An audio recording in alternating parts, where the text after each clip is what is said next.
आबा पंढरीनाथ करे वय वर्ष 67 हे मूळचे राहता कळाशी तालुका इंदापूर जिल्हा पुणे येथील रहिवासी. त्यांचा मूळ व्यवसाय शेती हाच होता. त्यांच्या पत्नी सखुबाई आबा करे वय वर्ष 65 या त्यांच्या समवेत कळाशी येथेच राहत होत्या. त्यांना 2 मुले होती. त्यांपैकी थोरल्या मुलाचे नाव आप्पा आबा करे वय 38. हा नोकरीमुळे सध्या सायली हिल बारामती जिल्हा पुणे येथे त्याच्या कुटुंबासह राहतो. तर दुसरा मुलगा ज्योतिराम आबा करे हा शेती व ट्रॅक्टर व्यवसायामुळे कळाशी येथेच आपल्या पत्नी प्रियंका, मुलगी श्रीलेखा व मुलगा राजवीर यांच्यासोबत राहत होता. ज्योतिराम हा घरचा ट्रॅक्टर चालवत असल्याने तो गावामध्ये ऊसतोड असली की तिथे ट्रॅक्टर घेऊन जात असे.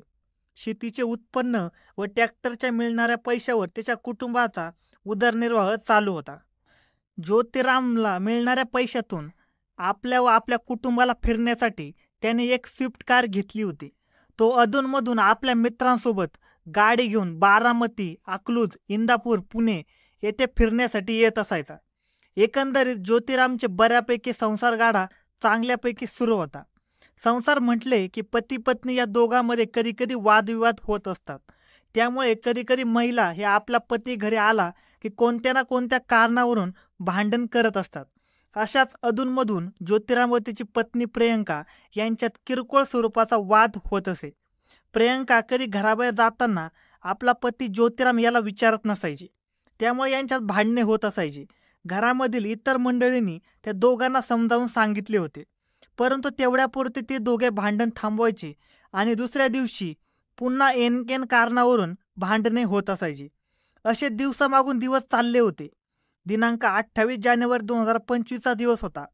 या दिवशी सकाळी 10 वाजण्याच्या सुमारास ज्योतिराम हा त्याच्या कळाशी गावातील ऊसतोड चालू असल्याने त्याच्या मालकीचा ट्रॅक्टर घेऊन अविनाश सूर्यवंशी याच्या शेतामध्ये काम करण्यासाठी गेला होता. तो दिवसभर काम करून रात्री साधारणपणे 9:30 वाजण्याच्या सुमारास घरी आला. तेव्हा त्याची पत्नी प्रियंकाने त्याच्याशी वाद घालण्यास सुरुवात केली. ती त्याला म्हणाली की तू माझे गहाण ठेवलेले सोने कधी सोडून आणणार आहे. त्यावर ज्योतिराम म्हणाला की माझ्याकडे कामाचे पेमेंट आले की मी सोने सोडून आणतो. या बोलचालीनंतर ज्योतिराम पुन्हा ऊसाच्या फडामध्ये ट्रॅक्टरचा ट्रेलर भरून झाल्याने गेला. त्यानंतर तेथील काम उरकून शेतामध्ये पाणी देऊन पहाटे 2:30 वाजण्याच्या सुमारास घरी आला आणि झोपून गेला. दुसऱ्या दिवशी 29 जानेवारी 2025 रोजी सकाळी 6 वाजण्याच्या सुमारास उठला. तेव्हा त्याला घराचा दरवाजा उघडा दिसल्याने तो घरामध्ये गेला. त्याने घरात जाऊन पाहिले असता प्रियंका त्याला घरात दिसून आली नाही. म्हणून ज्योतिरामने प्रियंका कुठे गेली असावी म्हणून आजूबाजूला तसेच शेजारी पाजारी तिचा शोध घेतला. त्यानंतर ज्योतिरामने त्याचे नातेवाईक मंडळी, पै पाहुणे व सगळे सोयरे यांच्याकडे चौकशी करण्यास सुरुवात केली, परंतु ती कुठे गेली असावी याची कोणालाच माहिती न कळल्याने तो पुन्हा घरी आला. त्याने ठरवले की प्रियंका ही घरामध्ये कोणाला काहीही न सांगता निघून गेली आहे, म्हणून इंदापूर पोलीस स्टेशनला जाऊन ती हरवल्याची तक्रार द्यावी. त्यामुळे तो इंदापूर पोलीस स्टेशनला गेला. त्याने पोलिसांना सर्व माहिती सांगून प्रियंका हरवल्याची तक्रार नोंदवली. यावेळी इंदापूर पोलीस स्टेशनचे वरिष्ठ पोलीस निरीक्षक सूर्यकांत कोकणे यांनी ज्योतिरामची रीतसर मिसिंगची खबर नोंदवून घेतली.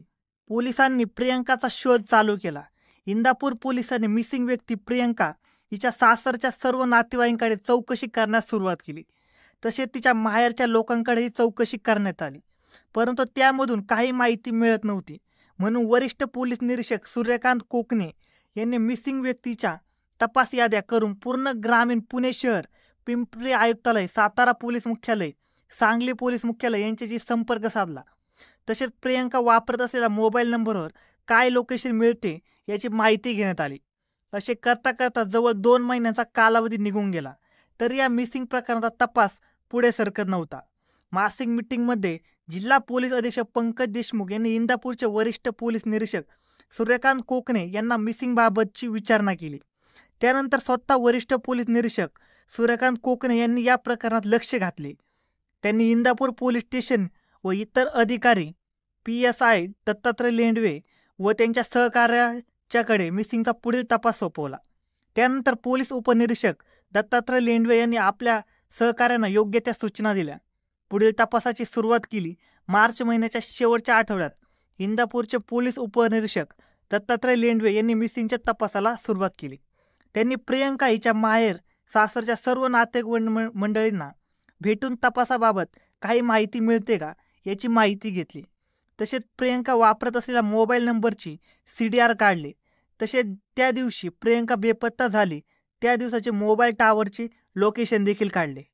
मोबाईलचे तांत्रिक विश्लेषण करण्यात आले. तसेच कळाशी गावामध्ये काही नागरिकांनी पोलिसांनी आवाहन केले होते. प्रियंकाचा नवरा ज्योतिरामने मिसिंगची खबर दिली त्या दिवशी प्रियंकाच्या एका नातेवाईकाकडे ज्योतिरामने तिचा फोटो मागवून घेतला होता. त्या दृष्टीने पोलीस तपास ज्योतिरामकडे वळवला गेला. त्याला ताब्यात घेऊन त्याच्याकडे चौकशी करण्यात येत होती, परंतु तो सुरुवातीला काहीच बोलत नव्हता. मग मात्र इंदापूरचे वरिष्ठ पोलीस निरीक्षक सूर्यकांत कोकणे व PSI दत्तात्रय लेंडवे यांनी आपल्या सहकाऱ्यांच्या मदतीने त्या दिवशीचे मोबाईलचे टॉवर लोकेशन चेक केले. ज्योतिरामकडे पुन्हा सखोल चौकशी सुरू केली. त्यावेळी एका खबऱ्यामार्फत माहिती मिळाली की ज्योतिरामने प्रियंकाला जीवे ठार मारून तिचा मृतदेह कुठेतरी नेऊन टाकला आहे. बुधवार दिनांक 23 एप्रिल 2025 या दिवशी पुन्हा तपास करण्याच्या दृष्टीने पोलीस स्टेशन येथे ज्योतिरामला आणले असता तो पुन्हा उडवाउडवीचे उत्तरे देऊ लागला. मग मात्र वरिष्ठ पोलीस निरीक्षक सूर्यकांत कोकणे व पोलीस उपनिरीक्षक दत्तात्रय लेंडवे यांनी त्याला पुणे ग्रामीण पोलिसांच्या खाक्या दाखवल्या. त्यानंतर ज्योतिरामने आपणच खून केल्याची कबुली केली.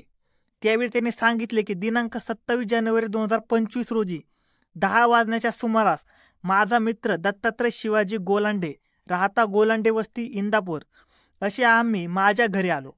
पत्नी प्रियंका त्यावेळी घरात झोपली होती.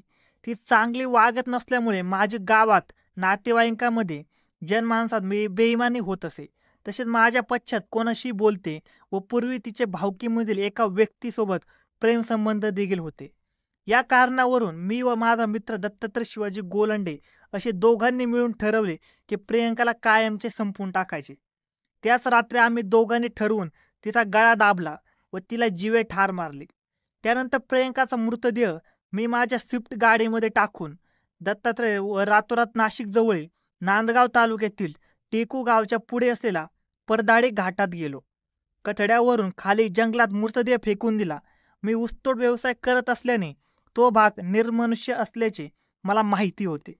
तसेच प्रियंकाचा खून केला त्यावेळी तिच्या अंगावर लाल रंगाची साडी होती. एवढी माहिती ज्योतिरामने सांगितल्यावर तत्काळ ज्योतिराम व त्याचा मित्र दत्तात्रय गोलंडे यांना ताब्यात घेण्यात आले. धन्यवाद मित्रांनो. अशाच मसालेदार मराठी नवनवीन क्राईम स्टोरीज पाहण्यासाठी आजच आपला YouTube चॅनल क्राईम कट्टा याला सबस्क्राईब करा आणि या घटनेबद्दल तुमचे काय मत आहे हे आम्हाला कमेंटमध्ये नक्की कळवा. धन्यवाद.